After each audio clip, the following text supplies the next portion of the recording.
So next question, ఈ ప్రశ్న చూడండి. n సంఖ్యల యొక్క సగటు 45, వాటిలో 60% సంఖ్యలకు 5 చొప్పున పెంచితే మరియు మిగిలిన వాటికి 10 చొప్పున తగ్గిస్తే వచ్చిన కొత్త సగటు ఎంత? వెరీ వెరీ ఇంపార్టెంట్ కదా.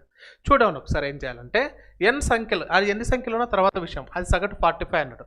సో 60% సంఖ్యలు, 60% నుంచి 60% సంఖ్యలకు +5 కలపాలంట. మరి 40% అంటే మిగిలిన ఈ సంఖ్యలు 40% కదా, వాటి నుంచి -10 చేయాలంట. అయితే కావలసినటువంటి కొత్త సంఖ్యల యొక్క సగటు ఎంత అడుగుతున్నాడు. చూడండి ఏం చేయాలి, జనరల్గా మనం ఏం చేస్తాం సార్, 23 జా 22 జా 3:2 వచ్చింది సార్, 3 5 జా ఇక్కడ 15 అని చెప్తాం. నెక్స్ట్ ఇక్కడ 3 10 జా 2 10 జా -20 అని చెప్తాం. ఎంత వచ్చింది? -5 వచ్చింది. 3 + 2 ఎంతమ్మా?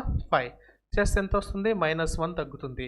అంటే ఆ పాత సగట్ల నుంచి 1 తగ్గుతుంది. అంటే 45లో నుంచి 1 తగ్గితే 44 వస్తుంది.